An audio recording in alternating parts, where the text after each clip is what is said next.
Go ahead, je l'avais pas coupé. Coucou tout le monde, hein, comme dirait Mimou. Alors, pour aujourd'hui, on a fait une petite collaboration sur le thème de la Saint-Valentin. On va pas beaucoup vous révéler des choses parce que tout sera sur le club des cotonnettes. Je pense que Mimou va mettre le lien quelque part par là. Yeah! Là, je ne sais plus trop. En tout cas, nous on s'est bien amusé. L'inspiration, alors je raconte un peu ou pas? Je sais pas. Je vous raconte pas. En tout cas, on prépare quelque chose de beau. Elle vous a déjà montré le look, hein, en tout cas pour le make-up. Là, vous allez avoir le final look. Et juste après, vous aurez toute la silhouette. Et n'hésitez pas à venir sur le club des cotonnettes pour avoir tous les détails sur la tenue. Je vous fais des bisous, à bientôt. Yay!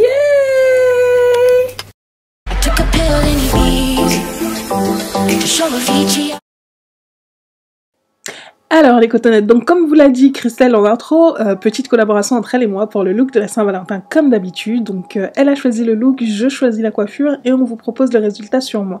Je vous invite à aller lire son article qui sera beaucoup plus complet avec beaucoup plus de références. Mais anyway, donc coiffure que j'ai choisie, très simple et très fonctionnelle, je vous explique pourquoi.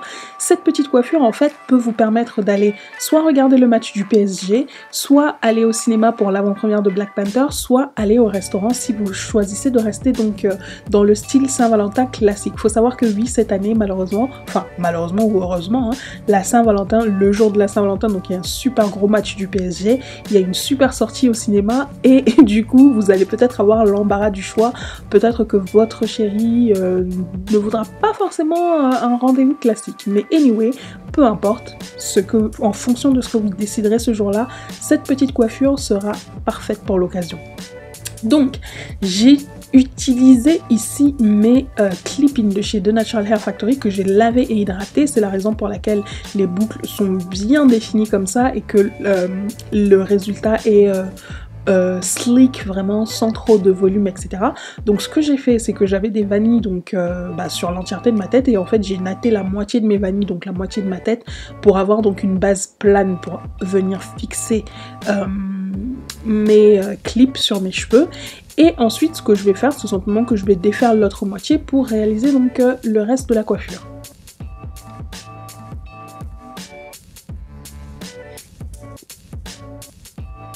Si vous ne l'avez pas encore vu, donc je vous invite à regarder ma précédente vidéo sur 5 coiffures rapides et faciles à réaliser avec les clip-in crépus. Franchement, c'est ma meilleure découverte de 2017, de fin 2017 en fait, ce sont ces clips crépus. J'adore, j'adore de chez j'adore. Je me saisis ensuite donc d'huile d'argan que j'applique sur mes mains pour détacher mes vanilles. En fait, il faut savoir ici que mes cheveux ne sont pas hydratés, pas mouillés du tout. Ça fait 1 semaine et demie, voire 10 jours que j'ai ces vanilles dans les cheveux. Et donc, j'utilise l'huile ici pour me permettre de défaire facilement les vanilles sans forcément casser les boucles et sans forcément donc me casser les cheveux non plus. Donc, c'est la raison pour laquelle vous avez l'impression que je mets peut-être autant d'huile. C'est simplement pour pouvoir mieux gérer mes cheveux. Donc, comme vous le voyez, ils sont vraiment sec, vous pouvez le voir sur mes racines, mais on va réaliser la petite coiffure et le rendu sera pas mal. J'attrape du Eco Styler Gel, c'est le petit dernier de chez Eco Styler, celui qui est enrichi en huile de je crois que c'est sésame, je ne sais plus, ou tournesol, je ne sais plus, mais en tout cas c'est le petit dernier. Et en fait, je viens donc l'appliquer, utiliser une brosse en poil de sanglier pour bien plaquer mes cheveux, parce que comme je vous l'ai dit, je pars sur une coiffure qui est sleek, donc bien lisse, etc. Même si on a beaucoup de boucles et de crépitude à l'arrière. Il faut que l'avant soit lisse et bien net. Du moins, c'est le rendu que je souhaite.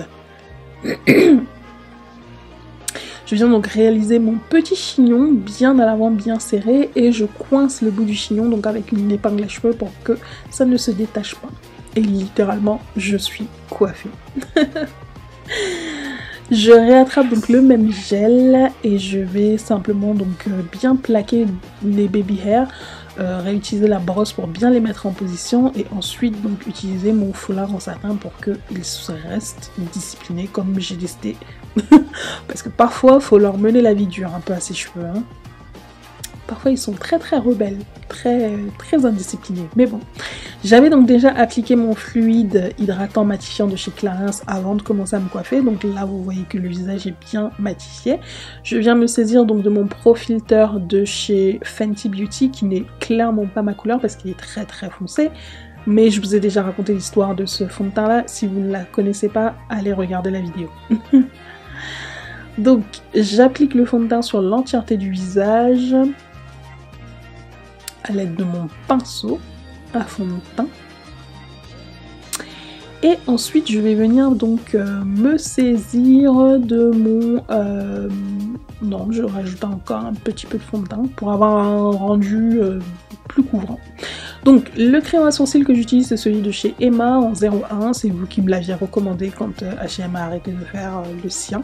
Donc je ne le lâche plus depuis que je l'ai. Je redessine mes sourcils exactement de la même façon que je le fais habituellement.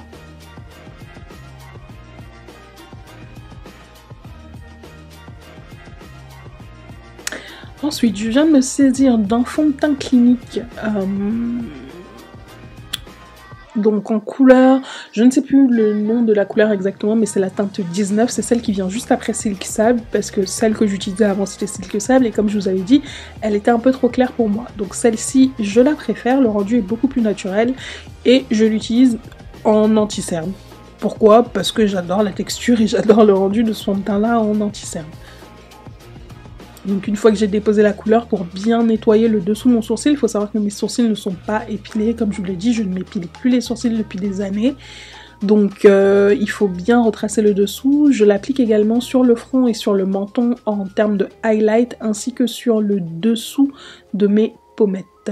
Ça va me permettre de faire une sorte de contouring, de reverse contouring, sans vraiment utiliser trop de produits. Donc j'attrape ensuite cette poudre libre que j'ai depuis des siècles et des siècles. C'est une poudre qui est très foncée, que j'utilise, enfin très foncée, beaucoup plus foncée que ma peau.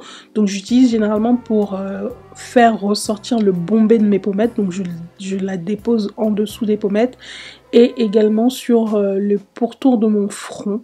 Donc ça fait une sorte de contouring mais sans réellement utiliser de crème de contouring, de poudre, trop de produits comme vous savez. Je suis pas très fan. Ensuite, ma palette de trio de blush de chez Sleek que j'ai depuis des années également. Donc attention avec les blushs de Sleek, ils sont réellement vraiment très pigmentés. Donc si comme moi vous avez de temps en temps la main très lourde, n'hésitez pas à faire la même chose. C'est-à-dire que par exemple là j'ai appliqué le blush, j'ai eu la main très lourde, je rattrape mon pinceau à fond de teint et je viens estomper jusqu'à ce que la couleur soit comme je le voulais. Pour mes yeux, bien entendu, on utilise la palette Naked, la Hit, donc de Urban Decay, que j'adore. Vous le savez, je pense que c'est la palette parfaite pour moi. J'en ai vu quelques-unes qui me font de l'œil, un peu d'autres marques, mais pour l'instant, je n'ai pas encore craqué, donc je vous dirai si je craque, sur lesquelles je craque exactement. Donc j'applique un simple fard à paupières, donc le Enfuego, et je viens bien le déposer, bien l'estomper. Le but c'est vraiment juste d'avoir une légère couleur sur les paupières. Enfin, j'avais prévu de mettre des faux cils, mais lorsque j'ai utilisé donc le mascara le plus difficile à ouvrir, donc le Révolution de chez Black Up, comme vous avez vu j'ai galéré pour réussir à ouvrir le tube.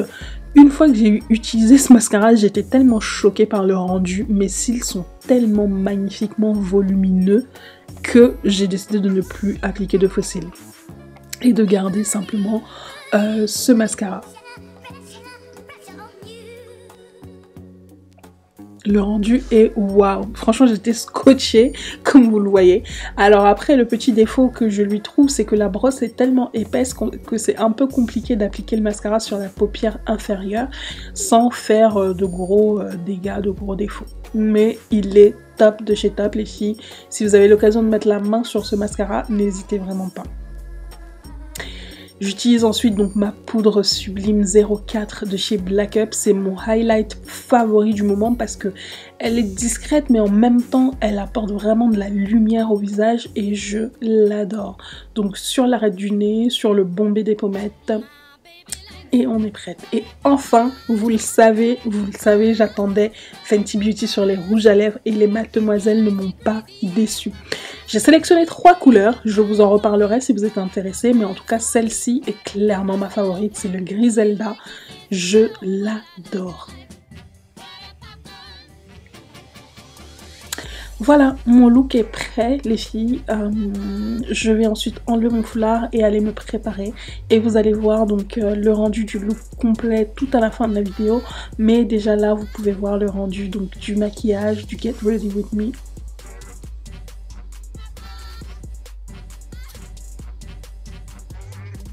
Tout de suite,